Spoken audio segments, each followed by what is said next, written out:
Construction Coach here. In today's video, I'm going to show you how I made my own stone veneer. This is about a square foot and a half of 2-inch thick chiseled edge ledge stone. And I created this ledge stone by using an 8-foot rubber mold, 2 inches thick, coming up with my appropriate lengths of stone by doing a rack a few times just to see that my cuts would be the length pieces that would be helpful. Once happy with those selections, I use my utility knife and square to cut the rubber mold into strips. Now I'm going to use some 2-inch by 2-inch angle and space the rubber molds in between firmly but not too tight. And I'll use little divider pieces to separate between the lengths of pieces. Once happy with the first positioning, I'll use some tuck tape and tape all sides of where the concrete will touch.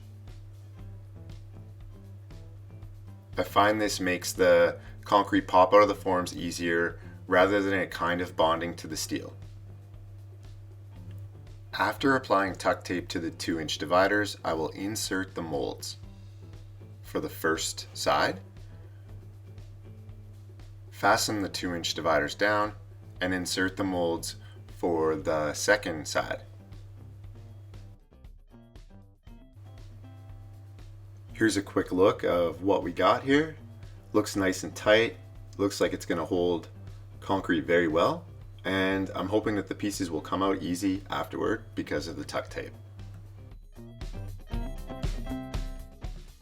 One final step before we mix up the cement, and that's applying olive oil to the rubber mold so that they come out of the mold easier once the cement is dried. Time to mix up the cement. I'm going to start with a half a bag. After pouring my first mold, I decided that I went a little bit thick with my stone, so I'll do a little bit of reduction, but here I am at about a half a bag ratio to pour a square foot and a half. I'm looking to lighten that up, so I might add some fillers and stuff down the road, but this is kind of like my first go, just making sure that the molds are gonna work. That way I can just pour a square foot and a half each morning, and each morning strip the other one out and mix again. So I'm hoping to get this square foot and a half down to about 1/3 of a bag, and I'm not going to use the high strength concrete that you saw in the picture. I'll probably try to reduce it down to a more inexpensive mix because I don't feel that this is going to need a lot of extra strength, so it's just going to be a stone veneer that I put some sealer on once it's installed. I'm also not using any color dyes. This is just the color of the cement. In the next batches, I'm going to use a couple of capfuls and then mix it up. I'm going to try to make 9 different colors. So 1 capful mix, 2 capfuls mix, 3 capfuls mix, and just come up with 9 different shades of charcoal. Here I am stripping the molds the next day. I didn't put any heat on it, which I recommend, like curing it a little bit with heat. My one piece did crack, which is not a huge deal because I'll be using it anyways as a smaller piece, but that was the one downside.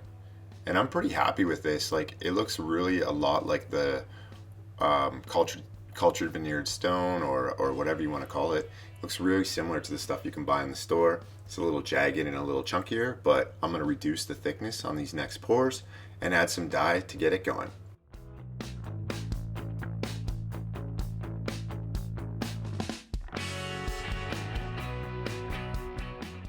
Well, it's winter here, so I've got each morning to pour. I'm gonna get back to what I like to do. Happy DIY. If anybody out there does try to make their own stone, I'd love to hear about it. So hit me back in the comments with your experiences. I will update in spring an install video. Have a good day. Thanks for watching.